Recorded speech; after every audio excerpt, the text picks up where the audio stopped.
요한계시록 4장 1절에서 6절까지의 말씀, 우리 한 목소리로 크게 봉독하시겠습니다. 2일 후에 내가 보니 하늘에 열린 문이 있는데 내가 들은 바 처음에 내게 말하던 나팔소리 같은 그 음성이 가로되 이리로 올라오라. 이후에 마땅히 될 일을 내가 네게 보이리라 하시더라. 내가 곧 성령에 감동하였더니 보라, 하늘에 보좌를 베풀었고 그 보좌 위에 앉으신 이가 있는데 앉으신 이의 모양이 벽옥과 홍보석 같고 또 무지개가 있어 보좌에 둘렸는데 그 모양이 녹보석 같더라. 또 보좌에 둘려 24보좌들이 있고 그 보좌들 위에 24장로들이 흰옷을 입고 머리에 금면류관을 쓰고 앉았더라. 보좌로부터 번개와 음성과 뇌성이 나고 보좌 앞에 7 등불 켠 것이 있으니 이는 하나님의 7 영이라. 보좌 앞에 수정과 같은 유리바다가 있고 보좌 가운데와 보좌 주위에 4 생물이 있는데 앞뒤에 눈이 가득하더라. 아멘.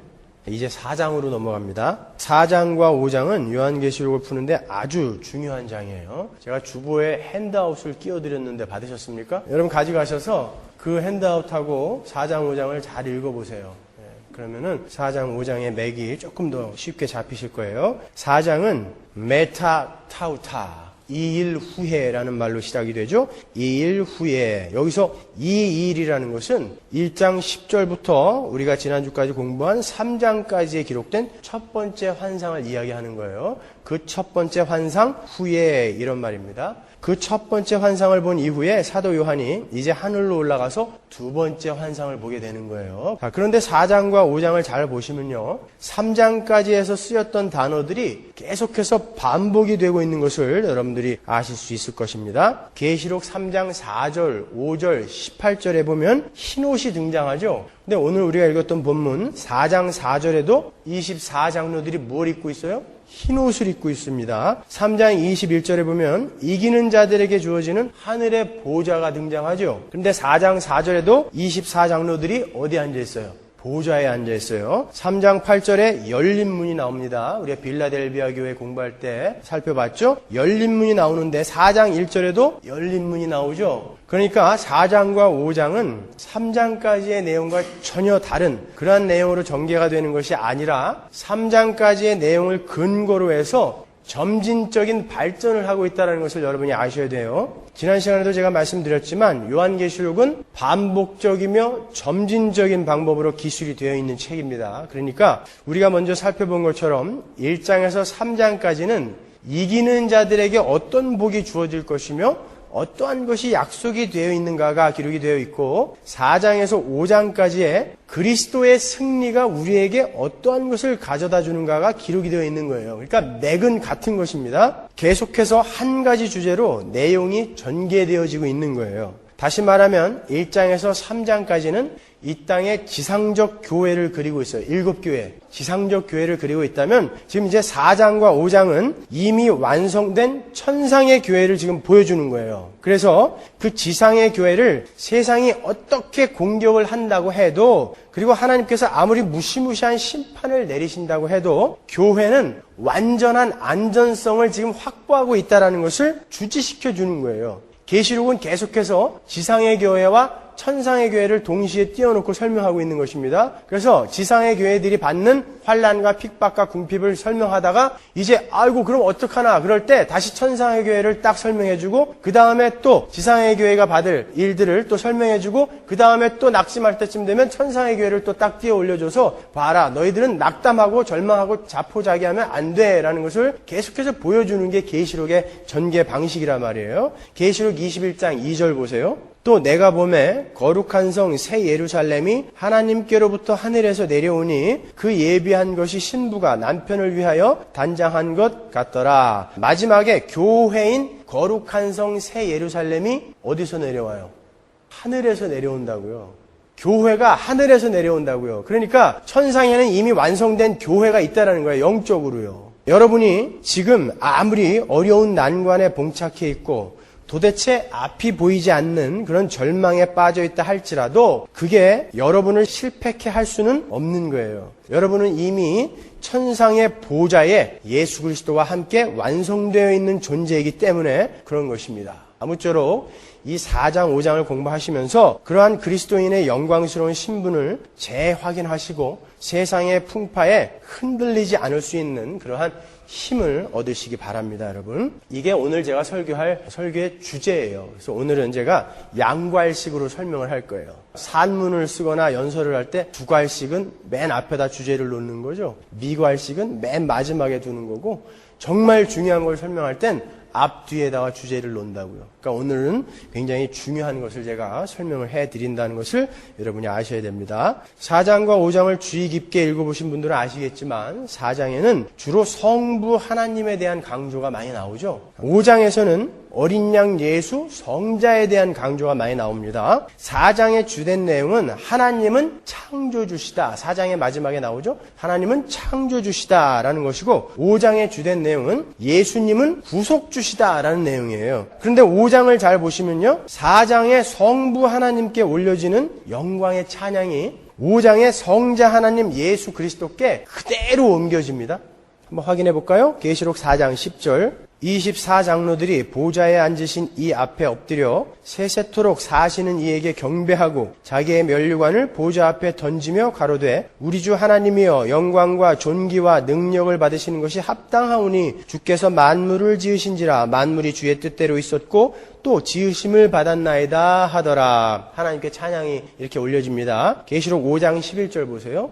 내가 또 보고 들음에 보좌와 생물들과 장로들을 둘러선 많은 천사의 음성이 있으니 그 수가 만만이요 천천이라. 큰 음성으로 가로되 죽임을 당하신 어린 양이 예수님이 능력과 부와 지혜와 힘과 존귀와 영광과 찬송을 받으시기에 합당하도다 하더라. 하나님께 올려졌던 찬송이 그대로 어린 양 예수께로 올려지죠. 그리고 4장 5절에서는 보좌 앞에 7영, 성령이죠. 성령이 하나님과 관계가 있어요. 그런데 5장 6절에는 그리스도와 관련이 있게 묘사가 됩니다. 한번 볼까요? 계시록 4장 5절 보좌로부터 번개와 음성과 뇌성이 나고 보좌 앞에 7 등불 켠 것이 있으니 이는 하나님의 7 영이라. 하나님의 보좌 앞에 성령이 계시는 장면이죠. 계시록 5장 6절 보세요. 내가 또 보니 보좌와 네 생물과 장로들 사이에 어린 양이 섰는데 예수님이 쓰신 거예요. 일찍 죽임을 당한 것 같더라. 7 뿔과 7 눈이 있으니 이 눈은 온 땅에 보내심을 입은 하나님의 7 영이더라. 영어로 보세요. He had 7 horns and 7 eyes, which are the 7 spirits of God.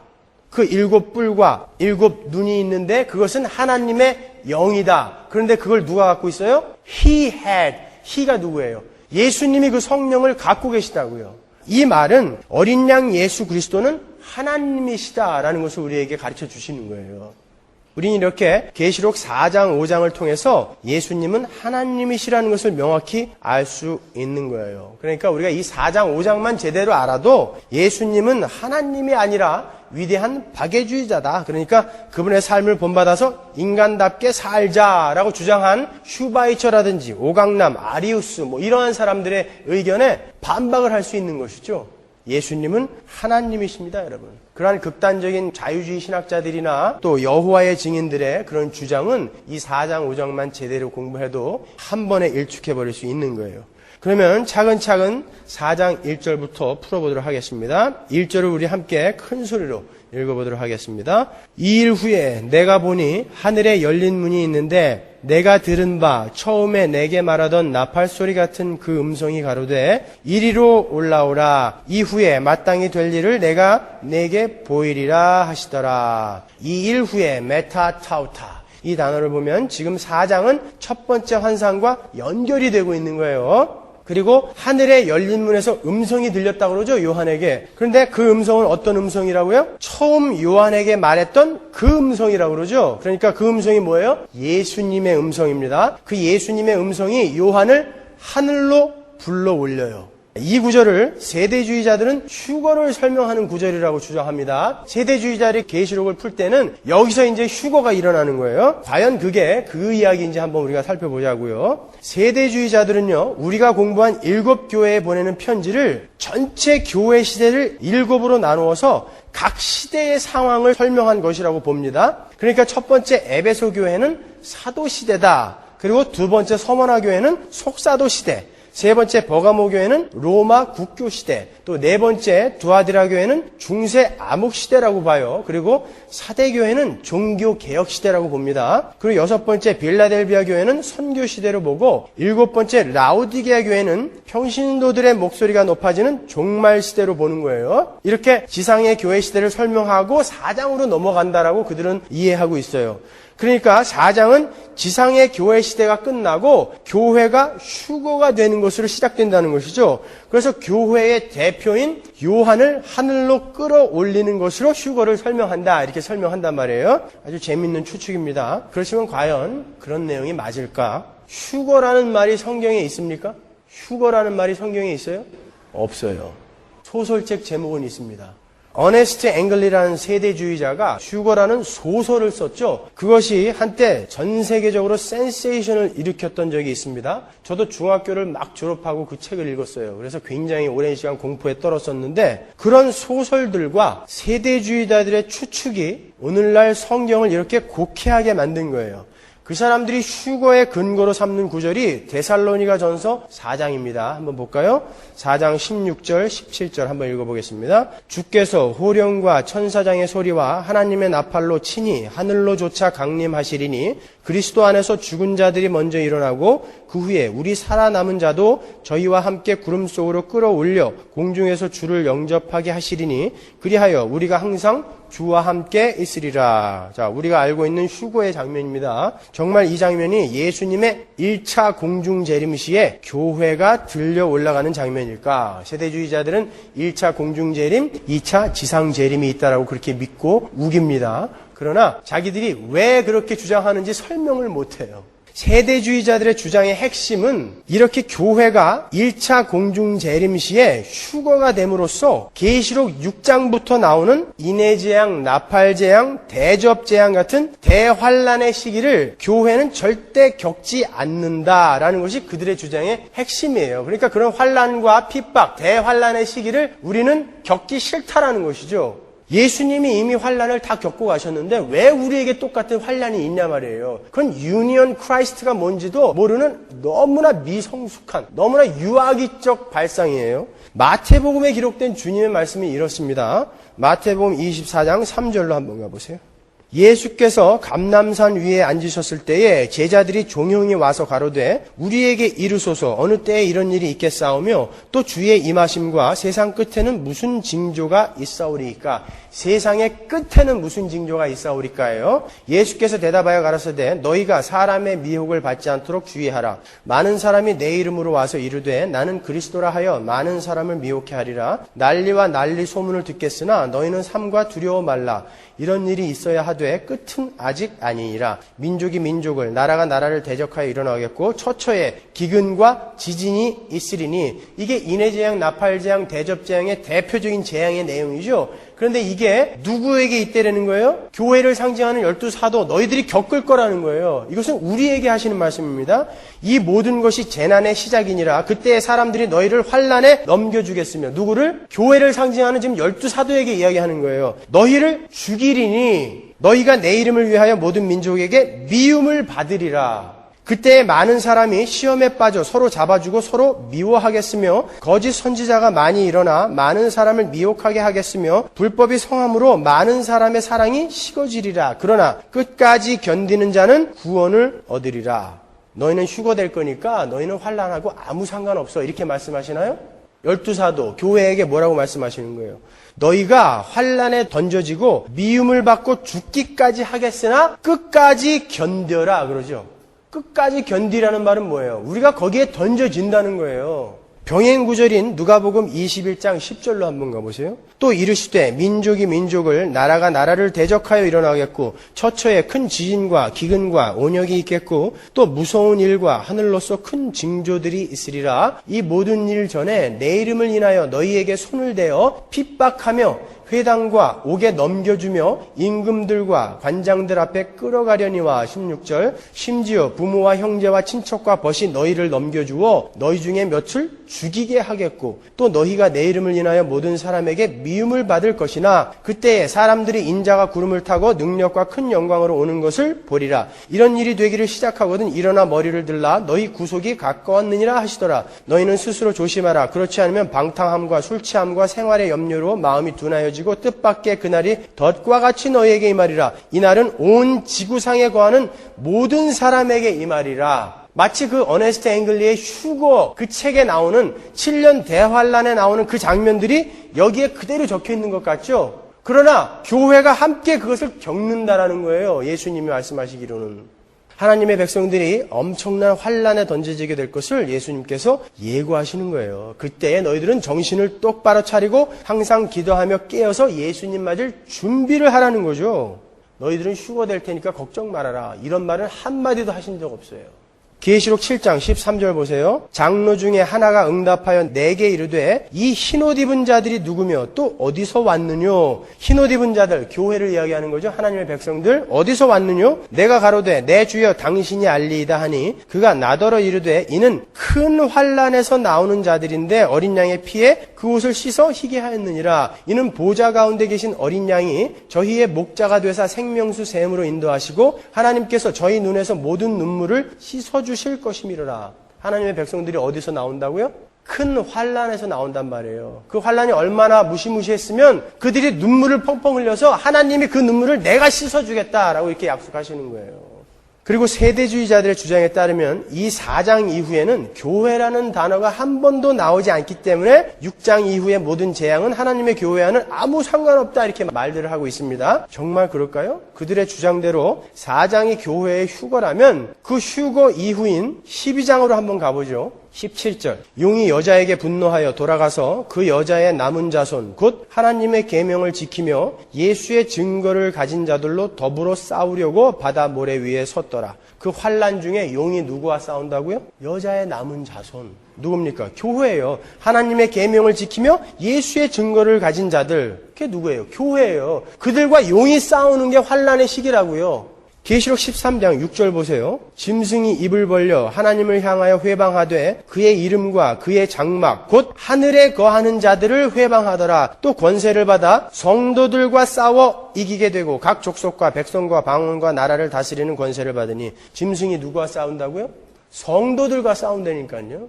믿지 않는 자들과 싸우는 게 아니라 휴거가 안 된 믿지 않는 자들과 싸우는 게 아니라 성도들과 싸우는 거예요.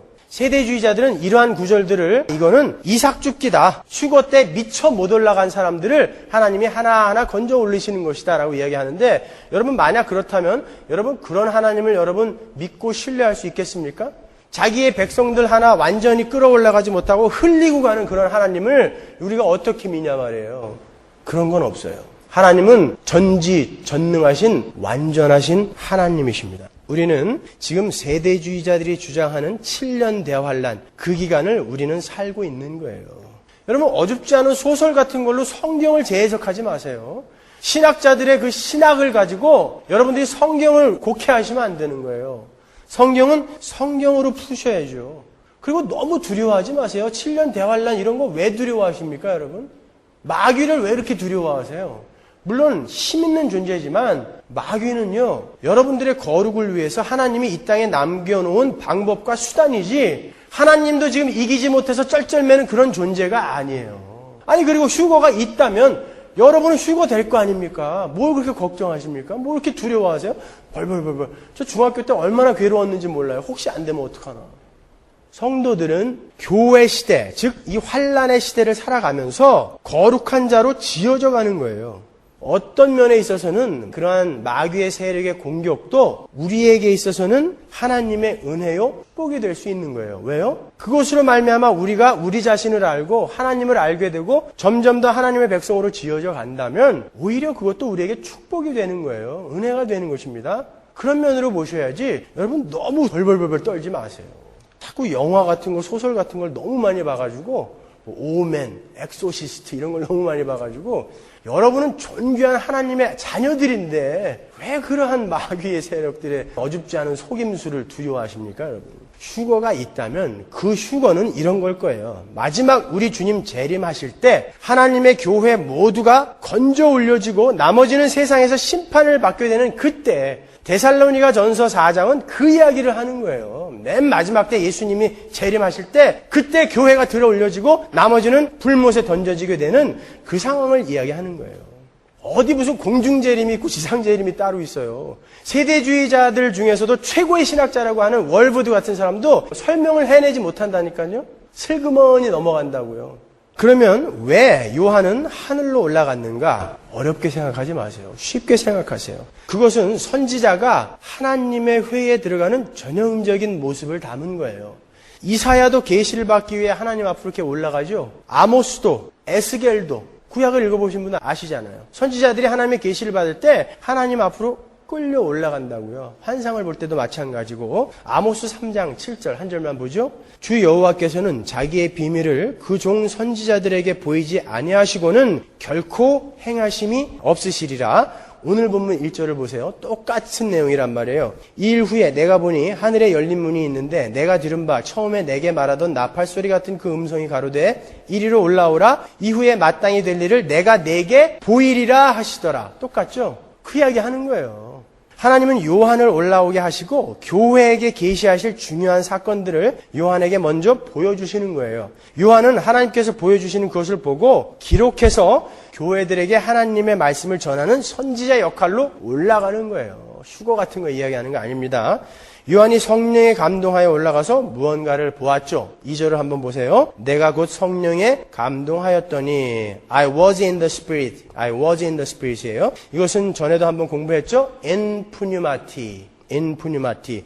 성령 안에서 이런 뜻이에요. 성령 안에서 예수님께서 보여주신 것을 요한이 보았습니다. 무엇을 보았어요?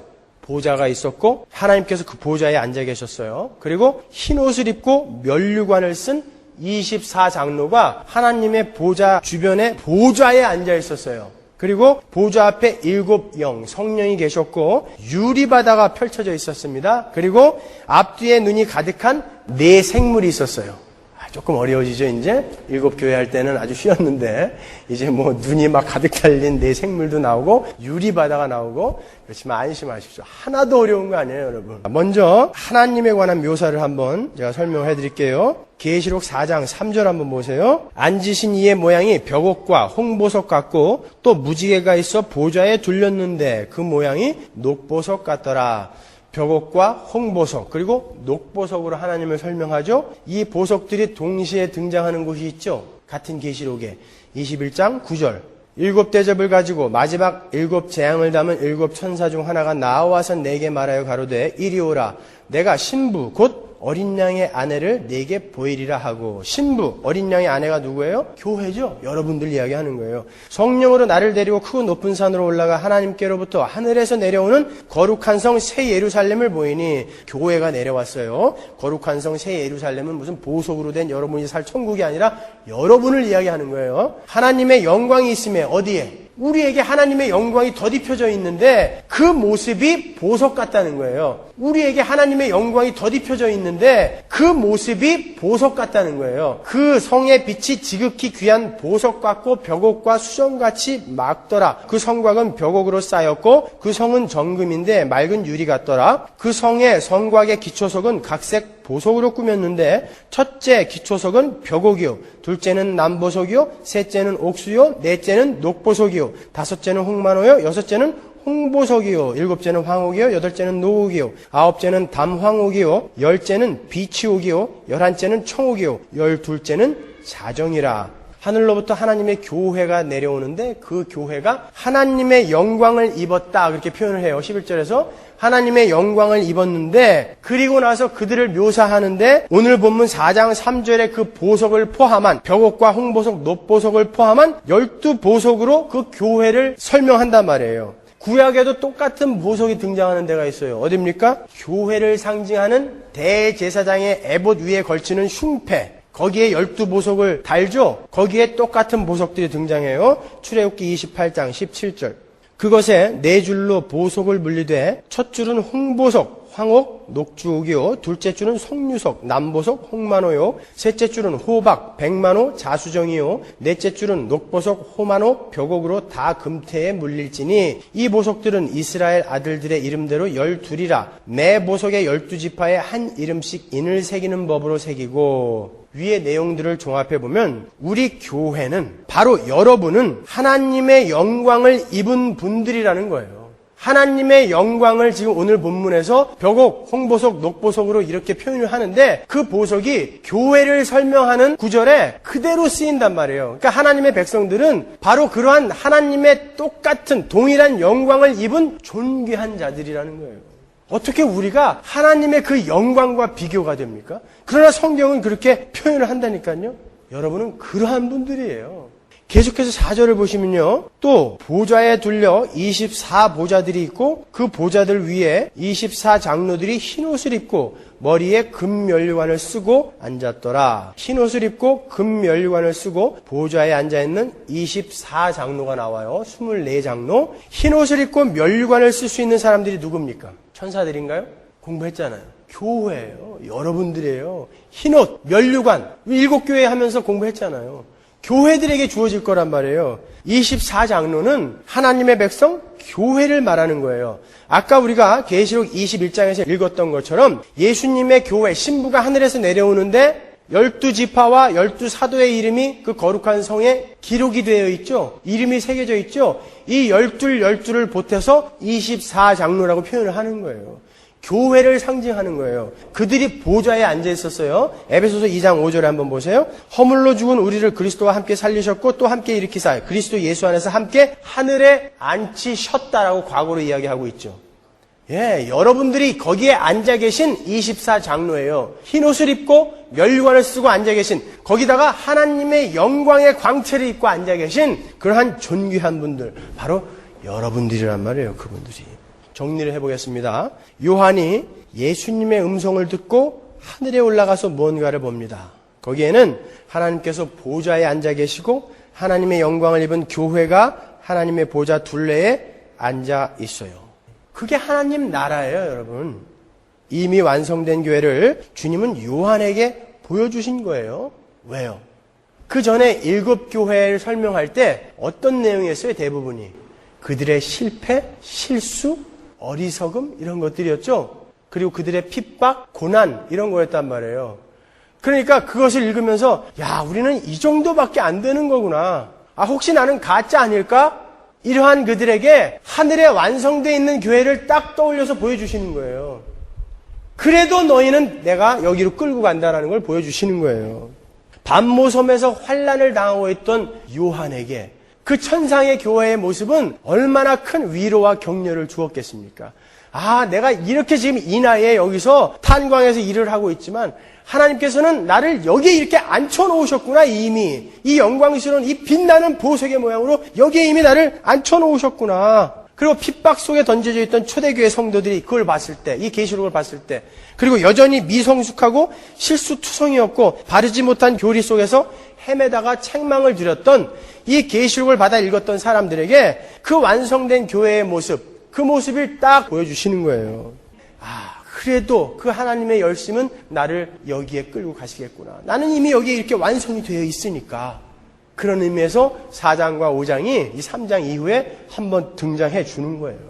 주님은 핍박과 고난, 실패와 좌절 속에 있었던 지상의 교회들이 불안해하고 고통스러워하고 혼란스러워하고 있을 때 완성된 하나님 나라 안에서의 교회의 모습을 보여주심으로써 아, 우리는 벌써 천상에서 완성이 되어 있는 자들이구나. 하나님의 영광을 고스란히 입고 있는 엄청난 신분으로 이미 완성이 되어 있는 자들이구나. 이 땅에서의 환경이나 상황들이 우리를 공격해 오지만, 그리고 우리는 여전히 이 모양이지만 하늘에서의 우리의 모습은 그렇게 이미 완성이 되어 있구나. 이렇게 알았으니까 절대 용기를 잃지 말고 낙담하거나 좌절하지 말고 끝까지 한번 싸워보자. 이렇게 생각할 수 있게끔 용기를 불어넣어 주신 거예요.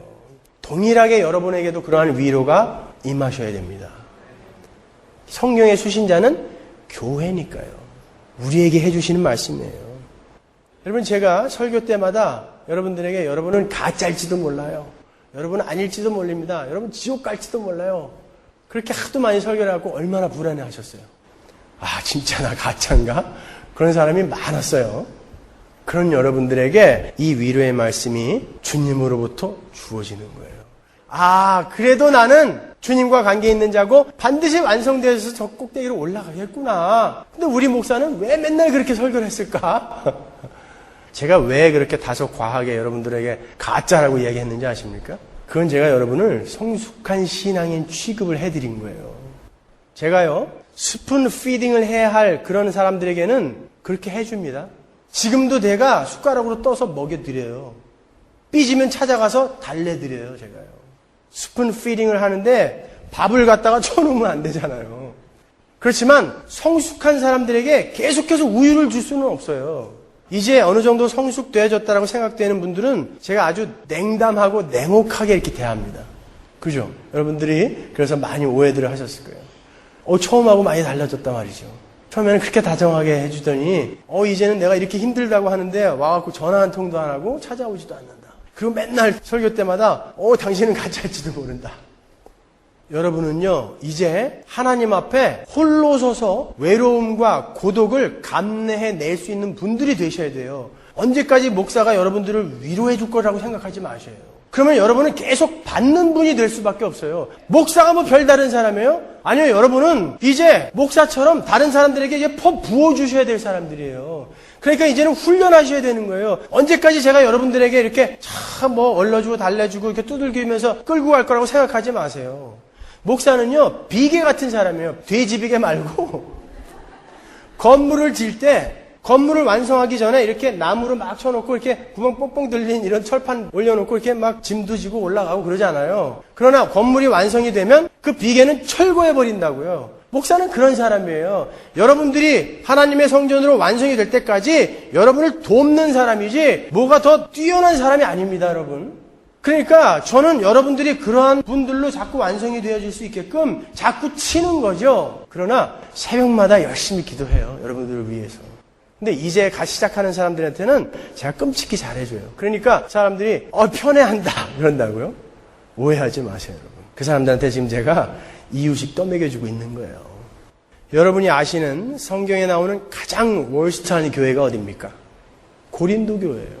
거기는 어줍지 않은 성령의 외적 은사에 아주 광분했던 교회예요. 그리고 그런 것을 안 받았던 사람을 아주 무시했던 교회죠. 파벌이 많았고, 그리고 자기들은 성령을 받았기 때문에 이제 안전하다고 무율법주의로 흘렀어요. 그래서 도덕적으로, 사회적으로 아주 문란한 삶을 살았죠. 그래서 근친상간까지 했어요, 교회가. 이방인들이 많았기 때문에 이방 종교와의 혼합으로 교리도 바로 서지 못했어요. 싱크로티시즘이라고 그러죠. 교리도 제대로 안 서 있었어요. 그리고 도덕적으로 윤리적으로 열심히 살아내려는 사람들을 오히려 지혜 없는 자 이렇게 몰아세웠다니까요. 그런 엉터리들이었어요. 우리보다 훨씬 엉터리죠. 그런데 하나님이 고린도 교회에 어떻게 편지하셨는 줄 아세요? 고린도 전서를 보면 16장 내내 이 엉터리 같은 놈들아 이렇게 책망하시는 내용밖에 없어요. 그러나 편지를 어떻게 시작하시는지 아십니까? 고린도 전서 1장 2절 한번 가볼게요. 고린도에 있는 하나님의 교회 곧 그리스도 예수 안에서 거룩하여지고 성도라 부르심을 입은 자들과 또 각처에서 우리의 주 곧 저희와 우리의 주 되신 예수 그리스도의 이름을 부르는 모든 자들에게 하나님 우리 아버지와 주 예수 그리스도로 조차 은혜와 평강이 있기를 원하노라. 주께서 너희를 우리 주 예수 그리스도의 날에 책망할 것이 없는 자로 끝까지 견고케 하시리라. 고린도전서는 16장 내내 두들겨 패는 내용이에요. 책망하고 권고의 내용밖에 없어요. 그런데 그 편지의 내용 서두에 주께서 그러한 너희를 그럼에도 불구하고 그리스도의 날에 책망할 것이 없는 자로 끝까지 만들어 내시리라 이래놓고 시작한단 말이에요. 그게 하나님의 열심입니다. 그게 하나님의 은혜예요. 신약성경에 많은 서신서가 나오지만 이렇게 소망의 말씀을 주신 편지가 없어요. 제일 월스트한 교회에다가 우리는 이 고린도서를 보면서 나는 이 모양이지만 하나님의 열심이 반드시 끌고 가겠구나. 감사합니다, 주님. 감사합니다, 하나님. 그렇게 깨달아야 하는 것입니다. 여러분은 이미 천상에서 완성되어 있는 하나님의 영광을 그대로 입고 계신 보석 같은 귀한 분들이에요. 그래도 여전히 시궁창에 뒹구는 모습으로 사시겠습니까? 이 신분을 이렇게 명확히 확인하고도 여전히 시궁창에 뒹구는 모습으로 사시겠어요? 그렇다면 여러분은 진짜 가짜예요. 이것을 확인하고도 그렇다면 여러분은 진짜 가짜예요. 그래도 여전히 좌절하고 자포자기하고 계시겠어요? 그래도 하나님은 나에게는 조금 덜 신경 써주시는 것 같아. 나를 이 상황에 이렇게 놔두시잖아. 그렇게 자포자기하고 계시겠어요? 이미 하늘에 앉아 계신 여러분을 확인하고도 아니에요. 여러분은 존귀한 분들입니다. 존귀하신 여러분, 이미 하나님의 그 영광을 덧입고 계신 여러분, 제 눈에는 여러분이 그렇게 찬란하게 보입니다. 여러분, 힘내십시오. 우리가 이 땅에서 겪어내야 할 인생은 아주 짧아요. 조금만 참으세요. 힘내십시오. 여러분은 그렇게 존귀하신 분들이에요. 기도하겠습니다.